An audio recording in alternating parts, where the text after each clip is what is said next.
Hello everyone, my name is Otis James Clinton, but my friends call me Otis, so call me Otis, damn it. Anyway, today I'm doing a reaction to a different kind of video. It's by Blame It on George. I think I've done a video or watched a video on this guy before. But anyway, the video is called 10 Lost Missing Pilot Episodes from Popular Kids Shows.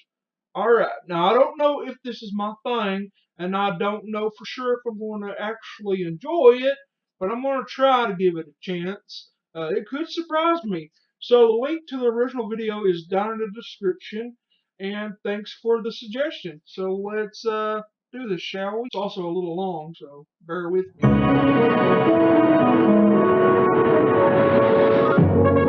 Hi, I'm Johnny Quasar. This is my robot dog, Daughter. Bark, bark, bark, bark. Every single show in existence has a pilot episode.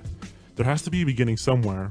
And the pilot is the testing grounds for a network to see if a show is popular enough to give the green light for a full production. Often it's just the first official episode in the series, but for a few shows that we know today, there actually exists alternate versions of their pilot episodes that are lost or partially lost. So today, we're going over 10 lost or missing pilots from popular kid shows. The Adventures of Sonic the Hedgehog. In the early 90s, two separate Sonic the Hedgehog cartoons were released. One regarded as good, and the other as not so much. As you might suspect, we're going to be looking at the one that's not so good. The Adventures of Sonic the Hedgehog was the more comedic and wacky of the two shows, while the other was more serious and adventurous. Adventures was only able to last for one season with a total of 65 episodes. However, in 1992, a full year before the series aired, a pilot was produced in order to sell the show. Unlike the full series, this pilot was produced in-house in America, rather than being outsourced to Asia. This resulted in the pilot featuring better quality animation than the final version. Since the pilot was only meant to be used for pitching purposes, it was never released to the public, and to this day it remains mostly lost. I don't even know if I'm mostly because a bit of it actually appears in the official series. In the episode Untouchable Sonic, the two robots Scratch and Grounder can be seen watching a clip of the pilot on TV. Additionally, a clip of Dr. Robotnik being smashed on the head by an anvil from the pilot is featured in the end credits of the show. A few clips of the pilot have also made their way into a few commercials, one being a 1994 commercial for Fox 39 Kids Club, and the other being a 2008 commercial for the DS title Sonic Chronicles: The Dark Brotherhood. The world of Sonic is much broader and richer than most people realize. I mean, there's a lot of folks that are, of course, fans of the comics and TV shows, and they know that I really there's like a lot there. So it was a great chance for us actually to look at this huge bunch of stuff and pick really. In March of 2009, a 7-minute version of the full pilot was uploaded to YouTube, with permission of animator and storyboarder Milton Knight. The crazed tyrant Dr. Robotnik is out to conquer the planet Mobius. All that stands in his way is the fastest freedom fighter who ever lived, Sonic the Hedgehog. $5,000? What a tightwad. It'll take more zeros to catch these heroes, eh, Tails? I didn't like this version of Sonic at all. The first one who captures the sneaky pest can name his own reward! Hooray! Hooray! I want that hedgehog! There is no music or sound effects, and there is a time code throughout the video, indicating that this might be a rough cut of the final version. Jaleel White, the voice of Sonic in the series, does appear to play him in the pilot. However, Dr. Robotnik and Scratch are voiced by legendary voice actor Jim Cummings, as well as Tails being voiced by a different, unknown actor. Well, that's interesting. Thomas the Tank Engine. Oh, God. You'd be hard-pressed to find anyone who has never seen or heard of Thomas the Tank Engine. The friendly train has been chugging along non-stop since its first NETS Declassified School Survival Guide. In 2003 and 2004, two test pilots were created for a show that would eventually become NETS Declassified School Survival Guide. Initially known as NETS Classified School Survival Guide, it aired on September 7th, 2003 as a special on Nickelodeon. The cast was pretty much the same, except for the character of Cookie, who was instead named Boogie, and was played by Stephen McCarrion. McCarrion would later be recast in the full series as Albert Wormenheimer, a geeky student who often picks his nose. The character was changed to Cookie and given to Daniel Curtis Lee in an effort to show racial diversity in the show. The pilot was pretty successful, and has not aired again since its initial broadcast in 2003. Then a second pilot was made in 2004, titled Ned's Locker. However, there is no information whatsoever about this second episode, other than the fact that it exists. The full series of Ned's Declassified ran from 2004 to 2007. There was even talks about a sequel series about the characters going through high school, with Ned's actor Devin Werkheiser signing a development contract with Nickelodeon for it. However, the show was never greenlit, due to the other actors being too busy with their own projects. Speaking of Werkheiser, he was on Reddit 2 years ago and was asked by a user if he had a copy of the original pilot series. Unfortunately, he claimed that he had no idea where that would be. Oh, that sucks. 101 Dalmatians, the series. Disney has quite the history with turning their films into TV shows, like Lilo & Stitch, the series, Tangled, the series, and Big Hero 6, the series. Disney has no shortage of films to draw from on the television side of things. So for this entry, we'll be taking a look at one of their often forgotten attempts at adapting a film to TV, 101 Dalmatians, the series. ABC Saturday mornings are going to the I never dogs. got into it. I don't think I had the Disney Channel. This September, One interesting tidbit that we can see in these clips is an artist drawing a removed character named Penny.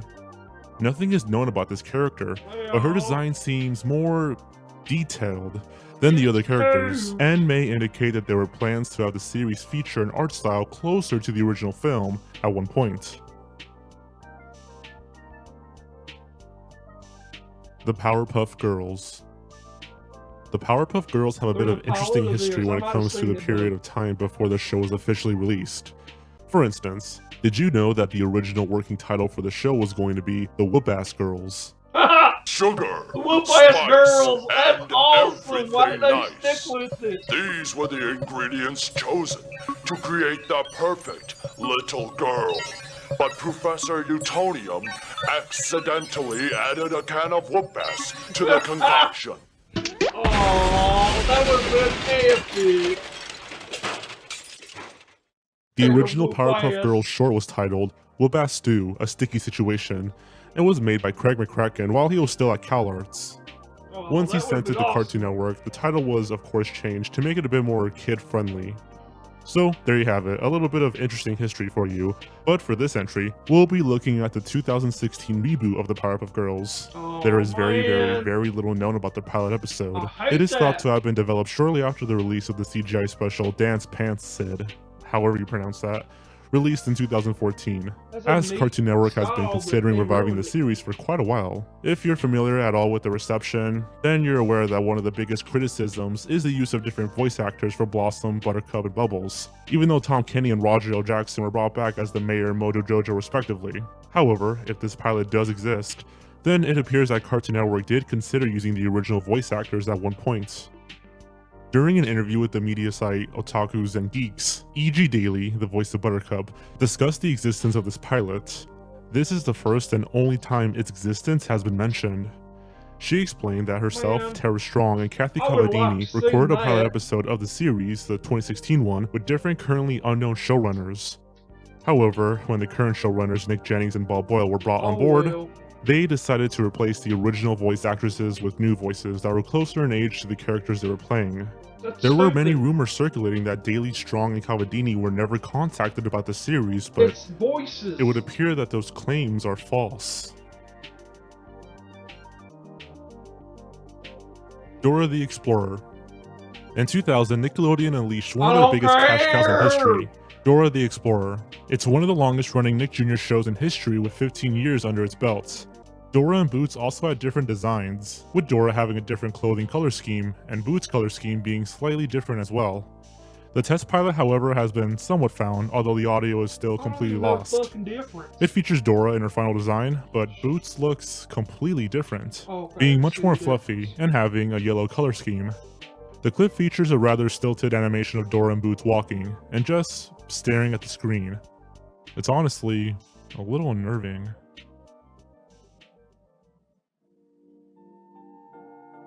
Snorks. In 1977, a Belgian businessman by the name of Freddy Monnickendam negotiated a contract between NBC, Hanna-Barbera, and an artist named Heyo, the creator of the Smurfs. This contract was pretty much about the creation of a Smurfs TV series, the very same one that we know of today. Heyo wanted the cartoon to be as faithful to the comics as possible, but Monic Kingdom wanted a more mainstream approach to the marketing. This resulted in many arguments, and eventually a legal dispute between the two of them, due to the rights and money involved. After failing to acquire the rights to the Smurfs, Monic Kingdom searched for a new brand that could rival their success, and found what he was looking for with the Belgian cartoonist Nick Brocka with his project The Snorks. Monic Kingdom bought the rights, and they went into production with Hanna-Barbera to turn the Snorks into the next big worldwide phenomenon. Or so they had hoped. It turns out that the Snorks just weren't popular enough with the audiences, leading the show to last only 5 years. Was it because it was too similar to the Smurfs? Was it because it looked like they had dicks on their heads? Who knows? What we do know, however, is that an initial pilot for the series was created by NBC before the series went into production, and is mostly lost to this day. The pilot was only 3 minutes long, and featured 2 unnamed Snorks who never made it to the final show. Other than that, there's not much else known. Only a few clips of it have ever been seen, when it was featured in a promotional spot during the NBC Saturday Morning Kids block, appearing alongside other shows like Alvin and the Chipmunks. Given the age of this pitch compared to the other ones on this list, it's very likely that this one will remain lost. I never really cared about the Smurfs. Am I a boring person? Drake and Josh. I like it. In 2004, Nickelodeon released their hit show Drake and Josh. This was third in their long line of live-action shows that sort of spun off from the previous show, with Drake Bell and Josh Peck initially appearing in the Amanda Show beforehand, alongside a few other actors. The trend continued, with Miranda Cosgrove going from Drake and Josh to iCarly, and then Jeanette McCurdy going from iCarly to Sam and Cat. In 2003, a pilot was made for the show before Nickelodeon officially greenlit production, and featured a few glaring differences from the final product.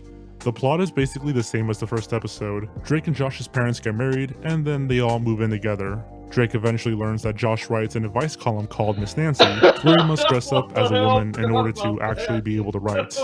Perhaps the biggest difference is that Drake and Josh's father, Walter Nichols, is played by a completely different actor instead of Jonathan Goldstein. The identity of the actor is unknown, and he looks to be much older than Goldstein. In addition, the set of the living room is completely different from the final product, although the other sets appear to look the same as their final versions. A few other differences are Drake's hair being styled a bit differently, and the Miss Nancy outfit. The existence of the pilot was unknown until 2013, when creator Dan Schneider posted some screenshots of it onto his Twitter account. The entire pilot was on YouTube, but the video has been privatized and is no longer available to the public. Josh Nichols. Josh Peck, and I play Josh Nichols. He's very loving and like a good guy, but he's really geeky and kind of trips himself up. He's not like really concerned about what other people think. He just does what's fun for him and what makes him happy. I am Miss Nancy. His goofiness kind of works for him. What happened? Snake! Other than the few short clips that are included in the promo, there is no other information available on the pilot, and neither Nickelodeon or Dan Schneider have released any sort of comment on it, or even really acknowledged its existence. It's theorized that the shot of the two playing tennis in the opening credits originates from the lost pilot.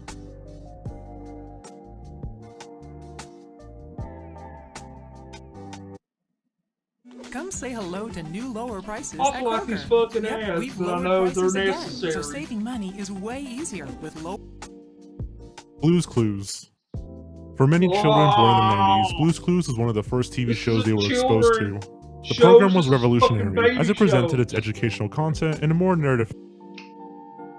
Okay.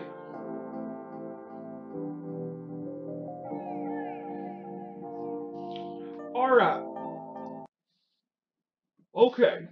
So, this video, I guess, was pretty informative, and there were bits and pieces that were pretty entertaining.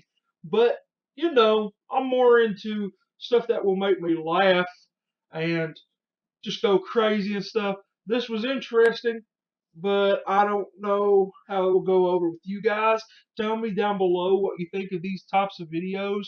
This was a request from a subscriber. I enjoyed it, but I don't know if it's enough to where you guys enjoy it. But I had fun watching it. It was pretty good. I will give you a link to in the description to the original video if you want to check it out, because I had to chop a bunch of pieces out of this one. And also make sure you like, comment, subscribe down below. Hit that fucking bell button because YouTube ain't gonna help me, YouTube won't show my videos unless you do, probably. And yeah, subscribe, guys. And thanks for the suggestion for the video. But it's up to you all if you want to see more of this kind of content.